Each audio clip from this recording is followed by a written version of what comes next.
జూబ్లీహిల్స్ ఉప ఎన్నిక పోలింగ్ ముగిసింది. అందరూ ఊహించినట్లుగానే గత అసెంబ్లీ ఎన్నికల కంటే పోలింగ్ శాతం పెరిగింది. ఎన్నికల్లో గెలుపు కోసం బీఆర్ఎస్, కాంగ్రెస్ పార్టీలు సర్వశక్తులు ఒడ్డాయి. సాధ్యమైనంత వరకు ఓటర్లను పోలింగ్ బూత్లకు తీసుకొచ్చేందుకు కృషి చేశారు. అయితే పోలింగ్ శాతం పెరగడం తమకు కలిసి వస్తుందని బీఆర్ఎస్, లేదు తమకు కలిసి వస్తుంది అని కాంగ్రెస్ ధీమా వ్యక్తం చేస్తున్నాయి. ఇరు పార్టీల మధ్య ప్రధానంగా పోటీ జరిగినట్లు తెలుస్తోంది. మొత్తం ఓటింగ్ 48.24% నమోదైందని ఎన్నికల సంఘం పేర్కొంది. పలు సర్వే సంస్థలు తమ ఎగ్జిట్ పోల్స్ను ప్రకటించాయి. అనేక సంస్థల అంచనాల ప్రకారం అధికార కాంగ్రెస్ విజయం సాధించే అవకాశాలు ఎక్కువగా ఉన్నాయని చెప్పాయి.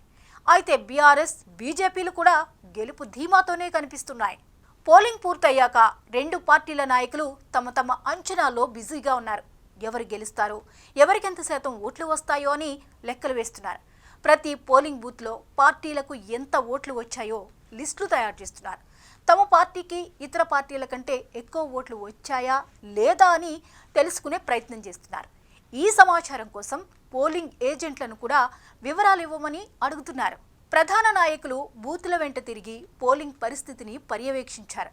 కొన్ని చోట్ల ఓటర్లను పోలింగ్ కేంద్రాలకు రప్పించడానికి డబ్బులు, చీరలు పంచుతున్న వీడియోలు సోషల్ మీడియాలో వైరల్ అయ్యాయి. అంతేకాకుండా కొంతమంది ఓటర్ల లిస్టులు పట్టుకుని ఇంటింటికి వెళ్లి డబ్బులు పంచుతున్న వీడియోలు కూడా బయటకొచ్చాయి. ఒక్కో ఓటర్కు 2000 నుంచి 5000 వరకు ఇచ్చారనే వార్తలు వినిపించాయి. గెలవడానికి ప్రధాన పార్టీలు సర్వశక్తులు ఒడ్డాయి. అధికారంలో ఉన్నారు కాబట్టి సహజంగానే ఇక్కడ హస్తం పార్టీకి అడ్వాంటేజ్ ఉంటుంది. అయితే ఇక్కడ గులాబీ పార్టీ ఏ మాత్రం తగ్గకుండా పనిచేసింది. కాంగ్రెస్ పార్టీకి విపరీతమైన పోటీ ఇచ్చే స్థాయిలో పనిచేసింది. బీజేపీ విషయానికి వస్తే బండి సంజయ్ లాంటి నేతలు తొలి నుంచి పెద్ద ఎత్తున ప్రచారంలో పాల్గొని ఉంటే పరిస్థితి ఇంకోలా ఉండేదన్న వాదనలున్నాయి. దీంతో కమలం పార్టీ రేసులో వెనుకబడిందని అంటున్నారు. గులాబీ పార్టీకి, హస్తం పార్టీకి మధ్య నువ్వా నేనా అన్నట్టుగా పరిస్థితి ఏర్పడడానికి చాలా కారణాలున్నాయి. బీఆర్ఎస్ ప్రజల తమకు ఎందుకు ఓటు వేయాలి అనే విషయాన్ని అర్థమయ్యేలా చెప్పగలిగింది. ఇక్కడ కాంగ్రెస్ పార్టీని ఓడిస్తేనే పేదల గృహాల మీదికి హైడ్రా బుల్డోజర్లు రావని గులాబీ పార్టీ నాయకులు పదే ప్రచారం చేశారు. ఒక దశలో అభ్యర్థి సునీత కంటే కేటీఆర్ఏ అన్నట్టుగానే ప్రచారాన్ని సాగించింది గులాబీ పార్టీ. ఈ ఫలితాలు గనుక తేడా వస్తే బీఆర్ఎస్ మరింత ఇబ్బంది పడాల్సి ఉంటుంది.